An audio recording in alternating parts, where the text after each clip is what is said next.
혹시 여러분들도 그런 경험이 있으신지 모르겠습니다만은 저는 언제부터인가 이 나이를 거꾸로 세는 그런 버릇이 생겼습니다.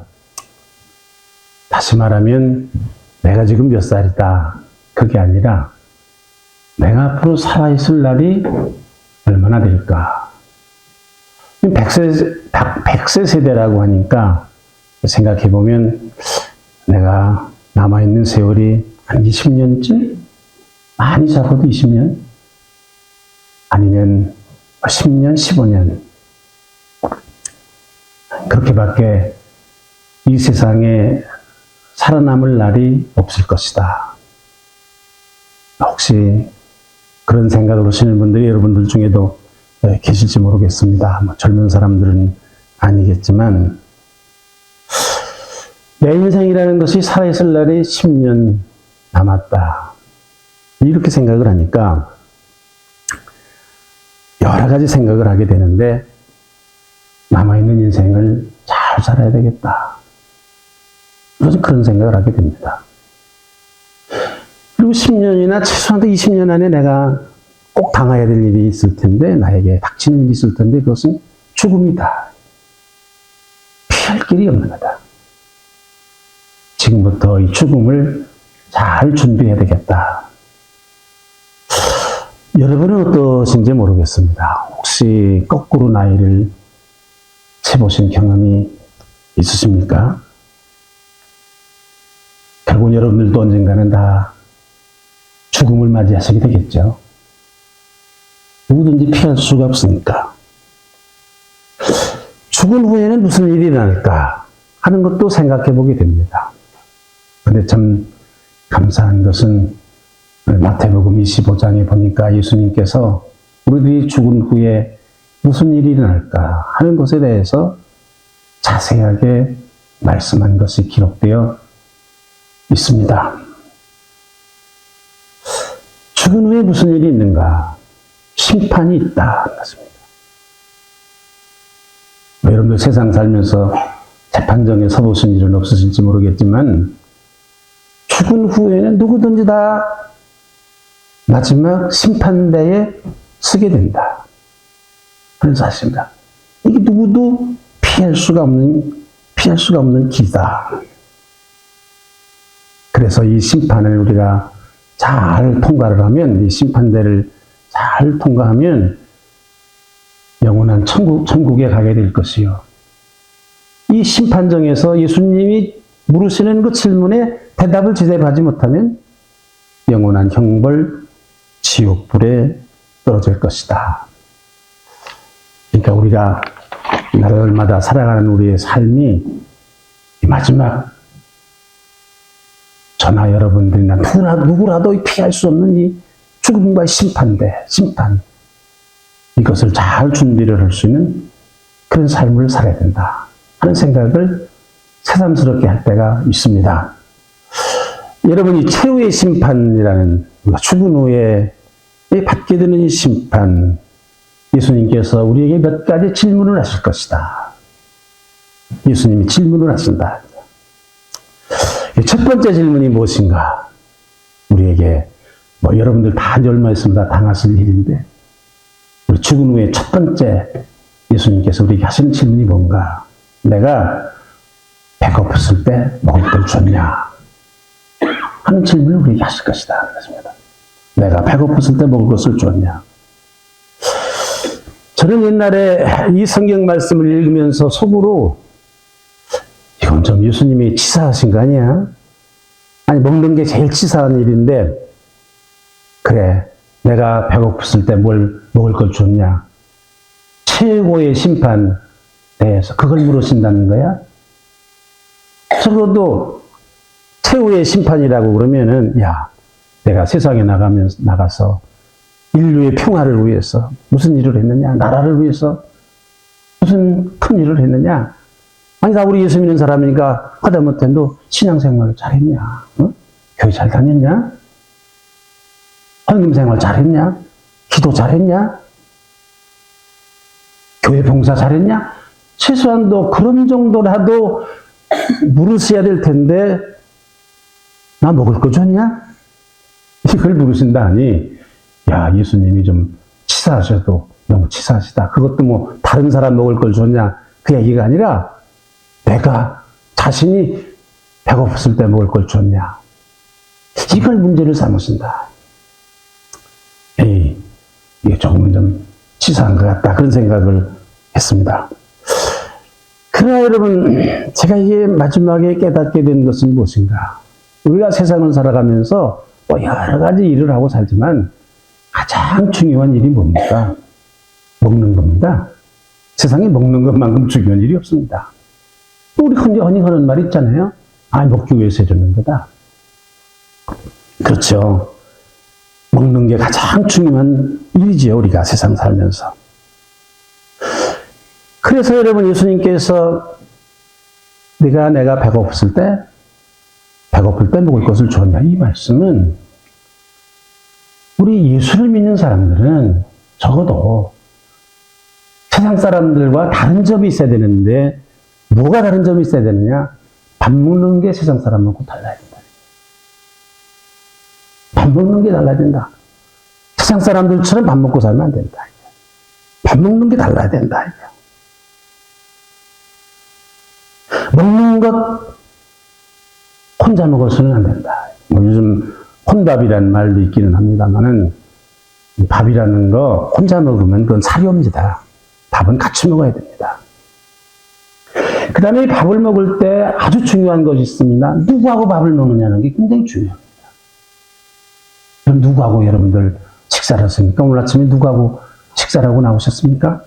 식구들하고 하셨겠죠. 그런데 여러분, 우리 예수를 믿는 사람들은 누구하고 같이 밥을 먹어야 되는 거냐? 예수님하고 같이 밥을 먹어야 된다. 세상 사람들은 식구끼리 밥을 먹고 살지만, 세상을 살지만, 우리 예수를 믿는 사람들은 예수님과 함께 밥을 먹는 사람들이 된다. 예수 믿는 사람들이 누구냐? 물어보면, 예수님과 함께 밥을 먹는 사람이 예수 믿는 사람이다.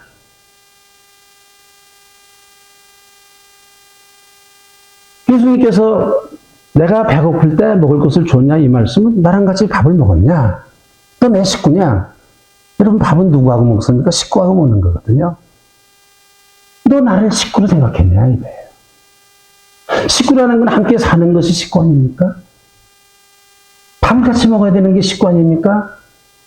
하나님 나라에 가서 영원히 살라고, 나와 함께 살려고 그러면 나와 함께 밥을 먹었어야지. 그게 식구로 해야 같이 사는 거지.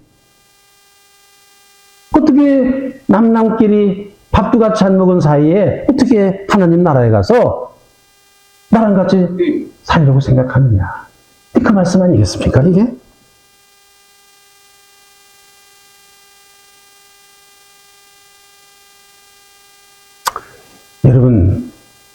여러분들이 이 말씀을 하실 때, 예수님께서 물어보실 때, 너 나랑 같이 밥 먹었냐?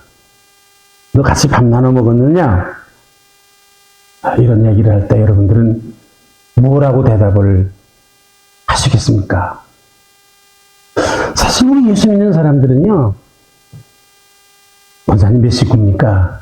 집사님 몇 식구입니까? 물어보면, 아니 우리 남편하고 2식구입니다. 그렇게 대답하면 안 됩니다, 예수 믿는 사람들은. 한 식구 더 있습니다, 예수님. 자식하고 4식구입니다. 아닙니다. 예수 믿는 사람들은 그렇게 대답하면 안 됩니다. 5식구입니다.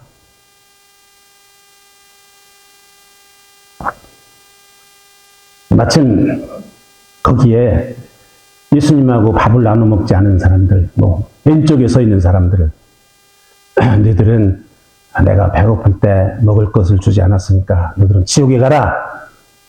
예수님이 그러셨다는 거예요, 오늘 성경에 보니까. 이 사람들이 깜짝 놀랐습니다. 아니, 예수님 그게 무슨 말씀이십니까? 설마 예수님이 배고프셨다면은 우리가 왜 예수님을 대접을 안 했겠습니까? 아무리 우리가 먹고 살기가 힘들다 하더라도 어떻게 예수님 대접을 안 했겠습니까? 예수님 배고픈 거 못 봤습니다. 그랬더니 예수님께 서신 말씀이 무엇입니까? 네가 세상 살면서 내 곁에, 내 주변에 배고픈 사람 봤지? 배고파하는 사람 봤지? 너 그런데 나물러라 했지? 그게 나였어. 예수님께서. 그게 나였어.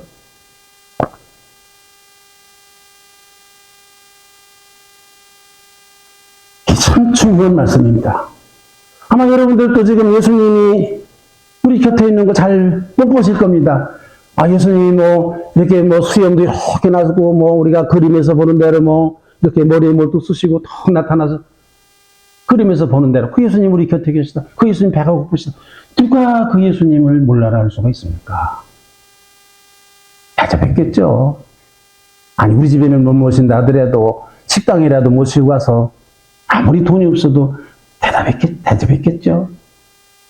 보이지 않았던 거예요, 이 사람들. 그럼 예수님 하시는 뜻밖의 말씀은 뭔가? 야, 너 내 곁에서 배고파하는 사람, 그게 나였다, 이거예요. 그러니까 우리들도 나중에 하나님 나라에 가서 치유심판을 우리가 받게 될 때, 우리 주변에 가난한 사람들, 배고픈 사람들을 우리가 본 이상, 그런 사람도 있는다고 우리가 아는 이상, 예수님한테 가서, 예수님 언제 배고프셨습니까? 이 얘기를 할 수가 없는 거예요.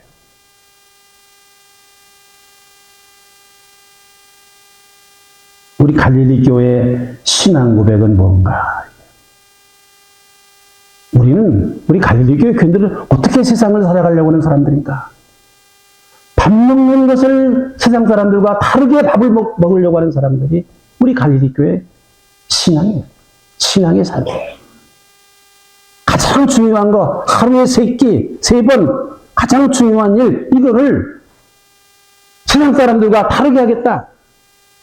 세상 사람들은 식구끼리 먹지만 우리는 예수님과 함께 먹겠다. 이게 우리 갈릴리 교회의 밥 먹는 방법입니다. 이 갈릴리 교회의 교인은 어떤 사람들이냐? 예수님과 함께 밥을 먹는 사람들이다. 그래서 이 신앙 고백에 따라서 우리가 하는 일이 무엇입니까? 이 사랑의 도시락 선교입니다. 사랑의 도시락. 우리 주변에 이 독거노인들, 이 가난한 분들이 배고픈 사람들이 많이 계시거든요. 사실 우리가 예수님에게 이 가난한 사람들을 돕는다고 할 때도 우리가 혼자 다니면서 어떻게 할 재간이 없지 않습니까? 그래서 우리가 이 사람들을 위해서 우리 함께 힘을 모아서 이 배고픈 사람들을 우리가 돌보자. 먹을 것을 주자. 그렇게 시작한 것이 이 사랑의 도시락 봉사입니다. 이 사랑의 도시락 헌금을 하는 대로 주보에 보면 사랑의 도시락 헌금이 쭉 있지 않습니까? 이 헌금을 하시는데 우리가 이걸 모아서 토요일 아침마다 도시락을 만들어서 우리 주변에 있는 이 가난한 이 독거노인들에게 전달하는 일과 지금 수십 년째 우리 교회가 해오고 있습니다. 이게 참 중요한 사역이에요. 예수님과 함께 밥을 먹는 일입니다. 그래서 여러분, 제가 여러분들에게 늘 말씀드리는 게 있지 않습니까? 사랑의 도시락 헌금을 할 때 절대로 주머니에서 내지 마라. 가정주부들이 다 계십니다만은 어떻게 되는가? 우리 식구가 둘이 아니라 셋이다, 넷이다, 다섯이다 이렇게 생각을 하고 계산을 그렇게 하고 그 예수님의 식비를 꼭 책정을 해라. 아니 뭔 일로 도대체 예수님이 식구라고 그러면서 예수님은 쫄쫄 굶기느냐? 왜 예수님 식비를 책정하지 않느냐? 식비를 꼭 계산해야 된다, 예수님. 그래서 그 식비를 헌금을 해라.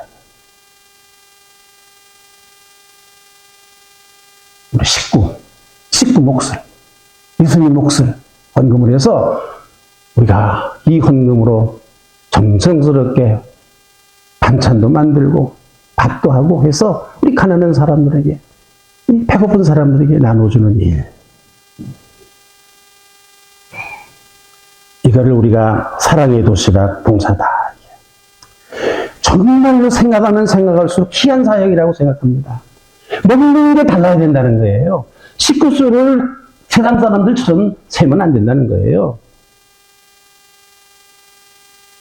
어떻게 해서 예수를 믿는다고 그러면서 친구들은 데리고 다니면서 식당에 가서 밥 사주고 식구들과는 맛있는 음식을 먹고 그러면서 어떻게 예수님은 뭐 어느 집에 가보면은 예수님은 보이지 않는 우리 집의 식구다 써붙여놓고 어떻게 예수님은 쫄쫄 굶기고 식구들끼리만 자기들끼리만 밥을 먹냐? 이거 안 된다 이게. 우리 갈릴리 교회 교인들은 그러면 안 된다. 이게 사랑의 도시락 봉사입니다.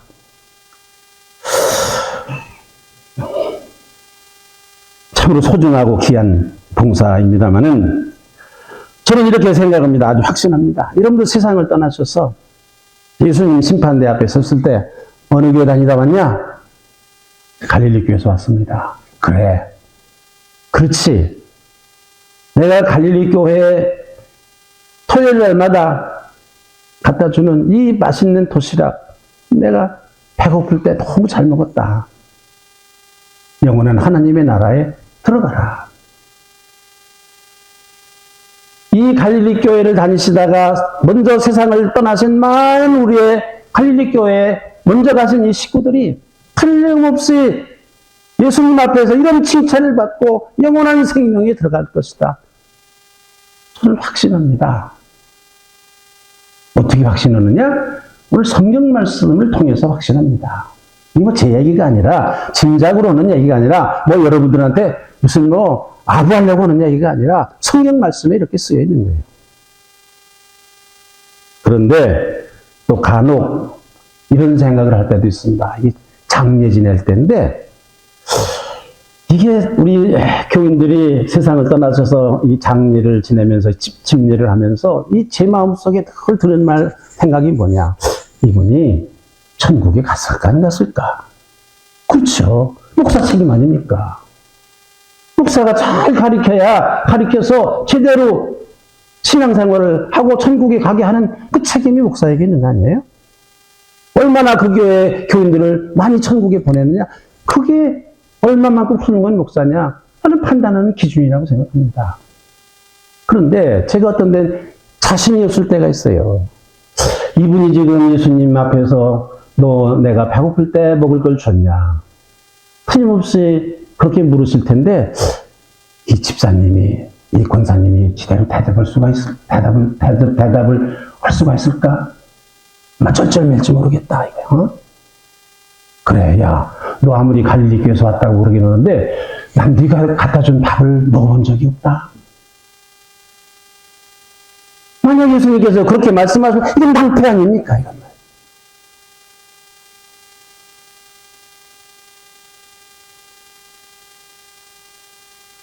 우리 갈릴리 교회는 예수님과 함께 식사를 같이 하는 영생의 예수님의 식탁이 있는 교회가 우리 갈릴리 교회입니다. 그래서 우리 갈릴리 교회가 소중합니다. 제가 아는 대로 많은 교회에 예수님과 함께하는 식탁이 없어요. 영생으로 인도하는 영생의 식탁이 없는 거예요. 잘못됐습니다.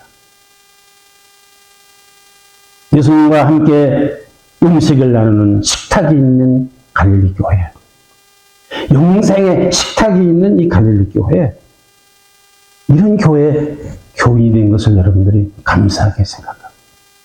하나님의 축복이다. 이렇게 생각하셔야 될 것입니다. 두 번째 예수님의 질문이 있습니다. 내가 나그네 되었을 때에 맞아들였느냐? 내가 나그네 되었을 때 맞아들였느냐? 돌봐줬느냐?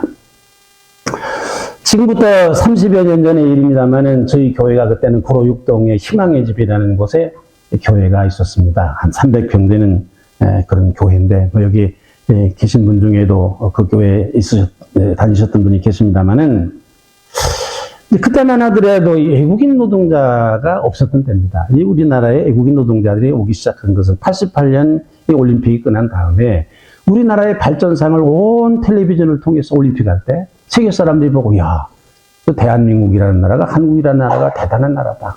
저 나라로 돈 벌러 가야 되겠다. 이 코리안 드림이 생겨서, 그래서 많은 사람들이 한국에 오게 됐습니다. 외국인 노동자가 생겼습니다. 그때만 하더라도 많이 없었습니다. 근데 어느 날은 제가 교회 문 앞에 섰는데 이 외국인 노동자 몇 사람이 지나가는 거예요. 저는 딱 알아차렸습니다. 아하, 이 예수님이 외국인 노동자의 모습으로 한국에 드디어 오셨구나.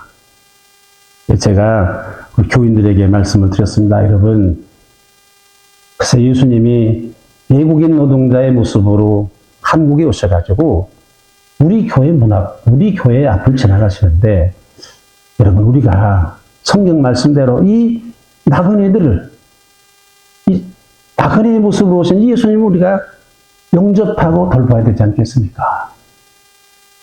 우리 교회 교인들이 다 좋다, 그렇게 합시다. 근데 그때 우리 교회 형편이 그렇게 외국인들을 돌볼 만한 그런 형편이 아니었습니다. 교회라고 조그만 교회 장소도 비좁죠. 사람이라고는 교인이라고는 150명밖에 안 되죠. 예산도 부족하죠. 그래도 우리가 한번 합시다. 어떤 분이 예산도 부족하고 우리가 그럴 만한 힘이 있겠습니까? 우리 교회 살기도 힘든데, 그런 분들이 계셨지만 많은 교인들이 이거 우리 꼭 해야 될 일입니다. 그래서 우리가 처음에는 저 가리봉동에 가가지고 또 자동차로 우리 외국인 노동자들을 실어 날렸습니다. 그래서 그러니까 아브라함이 했던 것처럼 지나가는 손님을 강제로 아브라함이 자기 집에 모시고 갔다. 그것처럼 강제로 우리 교회에 모시고 와서 우리가 정성을 다해서 이 외국인 노동자들을 섬겼습니다. 그때 우리 생각이 뭐였는가? 왜 하필이면 이 외국인 노동자들이 우리 교회 앞을 지나갔는가? 그러니까 이게 나그네의 모습으로 오신 이 외국인 노동자가 누가 어떤 교회가 나를 맞이해 줄 수 있을까? 여러 교회를 기웃기웃하지 않았겠습니까? 강남에 가서 소망교회 앞에 가서도 기웃거리고, 광림교회 앞에서도 기웃거리고, 사랑의 교회 앞에 가서도 기웃거리고, 명성교회 앞에 가서도 왔다 갔다 하시고, 그러지 않았겠습니까? 또 구로동에 와서 도림교회도 크니까 거기 앞에서도 기웃거리고, 동광교회 앞에서도 기웃거리고.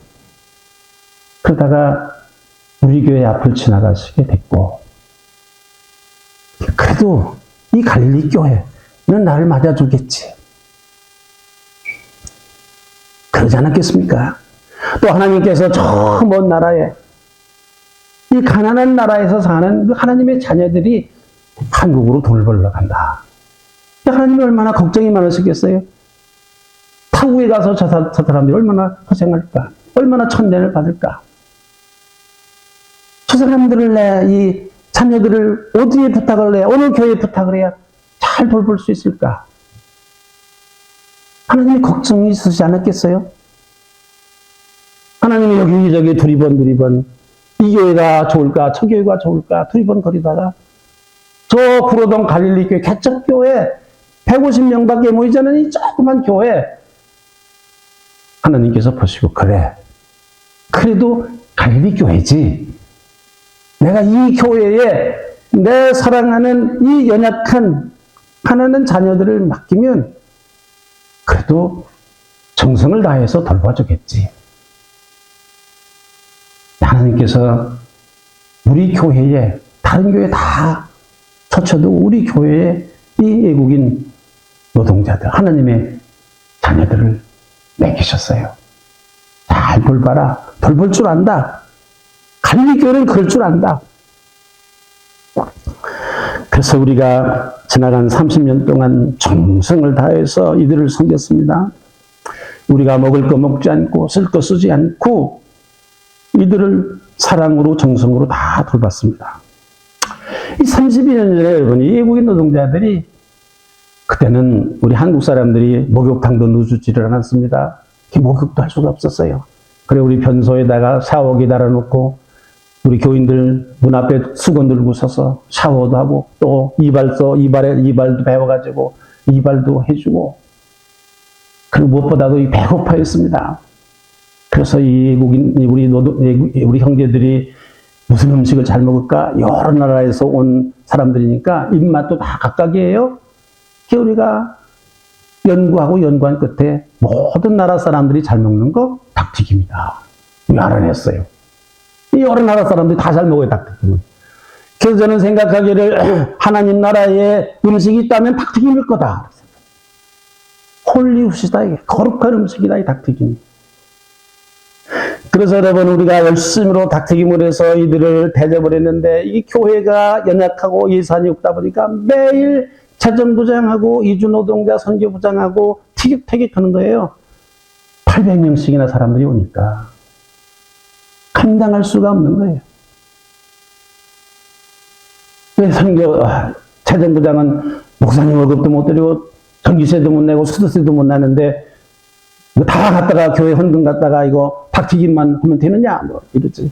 또 이주노동자 선교부장 그것도 사람들이 800명 900명씩 오는데 어떻게 이 사람들을 그냥 보내느냐.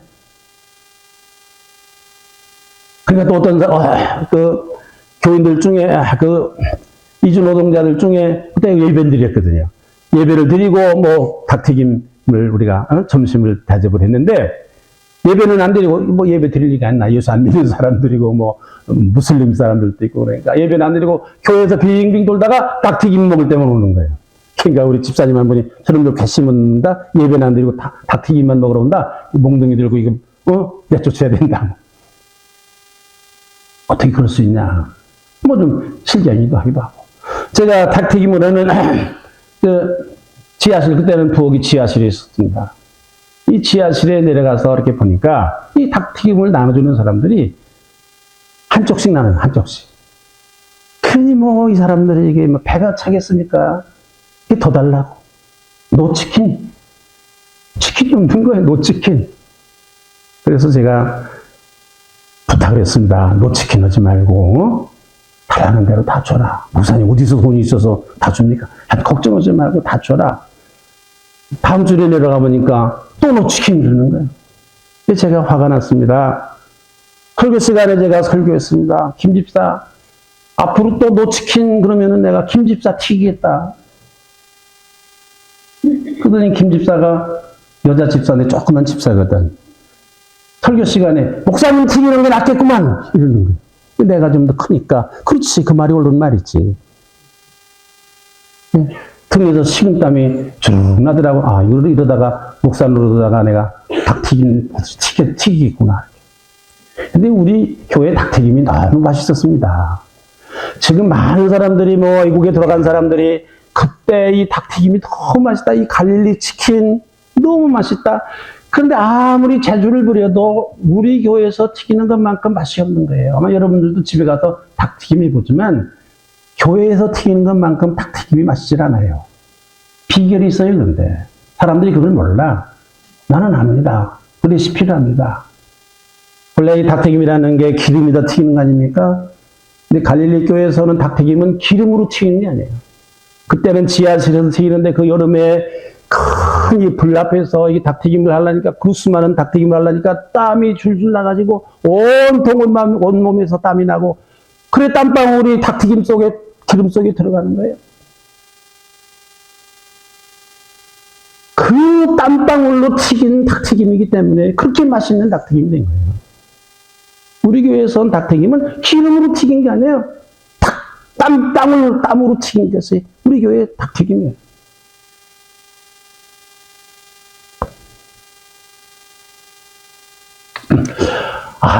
크리스마스 때가 가까이 왔는데 몇 주일 전인데 내가 사무실에 앉았는데 밖에서 우당탕 소리가 나는 거예요.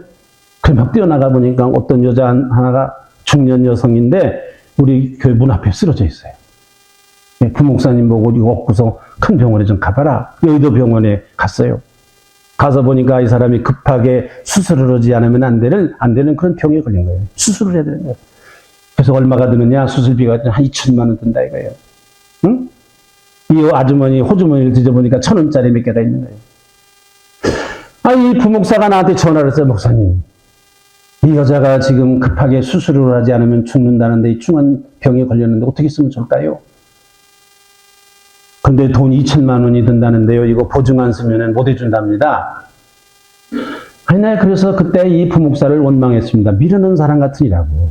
우리 교회가 무슨 2천만 원이 있다고. 그런 상황이면 놓고 도망와야지. 그걸 담임 목사한테 전화를 하면 그게 무슨 경우입니까, 그게. 나보고 어떻게 하라고? 그 내가 생각하다가 어떡하냐. 그냥 보증 서라. 수술을 해서 이 사람이 살았습니다. 이 여성이 살기는 살았는데, 제가 우리 교인들한테 설교를 했습니다. 뭐 여러분들 그때 그 설교 들으신 분들 여기 계세요. 여러분, 성탄절이 뭡니까? 예수님이 세상에 오시는 날인데, 금년에는 글쎄 예수님이 세상에 오셔가지고 우리 교회를 찾아오셨어요. 며칠 전에 우리 교회로 오셨어요. 그래서 했더니 교인들이 다 예수님이 우리 교회 오셨다니까 다 좋아할 거 아닙니까? 그런데 여러분, 우리 교회 오신 예수님이 병이 들었어요. 그래가지고 여의도 성모병원에 입원을 했는데요. 수술비가 2천만 원 나왔어요. 어떻게 쓰면 좋겠습니까? 우리 온 교회가 헌금을 하자. 정성껏 헌금을 하고 취학교 아이들이 그 모아놨던 저금 통장까지 다 툭툭 털어서 헌금을 했어요. 그래도 교인들도 적으니까 1,500만 원밖에 못 만들었어요. 내가 이 1,500만 원을 들고 여의도 성모병원에 가서 그 신부님을 만났습니다. 여기 1,500만 원 있다. 나머지는 이 사람이 우리 곁에 오신 예수님이 아니겠느냐? 우리만 예수 믿냐? 당신들도 예수 믿지? 500만 원 큰 집에서 내는 게 좋을 것 같다. 그랬더니 이 신부님이 자기가 500만 원을 내셨습니다. 이 여성 노동자 우리가 만나보니까 필리핀에서 온 분인데 학교 교사를 나왔고 애들은 셋이에요. 아니 당신은 어떻게 해서 우리 교회를 왔느냐 했더니 자기가 사실은 이러는 데가 일산인데 자기가 이 몸을 뭔가 이 몸이 죽을 것 같은 생각이 들어서 병이 들어서 어떻게 하면 이게 살 수 있을까? 자기 머릿속에 이거는 갈릴리 교회를 가야 살 수가 있다. 자기가 어디서 들었는지 그래가지고 죽을 힘을 다해가지고 우리 교회까지 와가지고 우리 교회 문 앞에서 쓰러진 거예요. 글쎄. 갈릴리 교회 가야 살 수가 있다. 그럼 우리 교회 문 앞에 가서 쓰러졌어요. 저는 이 얘기를 듣고 감격했습니다. 야, 우리 교회가 정말 대단한 교회구나. 이 교회 앞에 와서 쓰러지면 살 수 있다. 사람들에게, 이방 나그네들에게 우리가 참 잘했다. 하나님께서 얼마나 감동하셨을까? 예수님께서 얼마나 기뻐하셨을까? 그 해의 크리스마스는 최고의 크리스마스였습니다. 우리 교회에.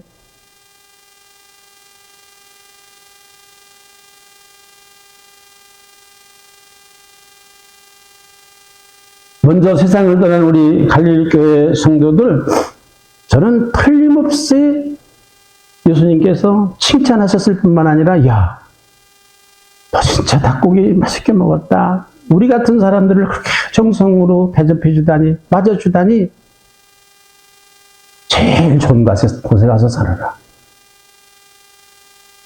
하나님이 지으신 집에, 좋은 집에 우리 갈릴리 교회 성도들이 다 가 있을 것이다. 저는 그렇게 확신합니다. 그런데 혹시 이런 생각도 합니다. 갈릴리 교회에서 왔습니다. 잘 모르겠는데 내가 30년을 내 교회에 드나들었는데 얼굴 본 적 없다. 아니 무슨 소리십니까? 제가 갈릴리 교회 안수집사하고 권사하고 내가 장로입니다. 근데 내가 한 번도 본 적이 없어.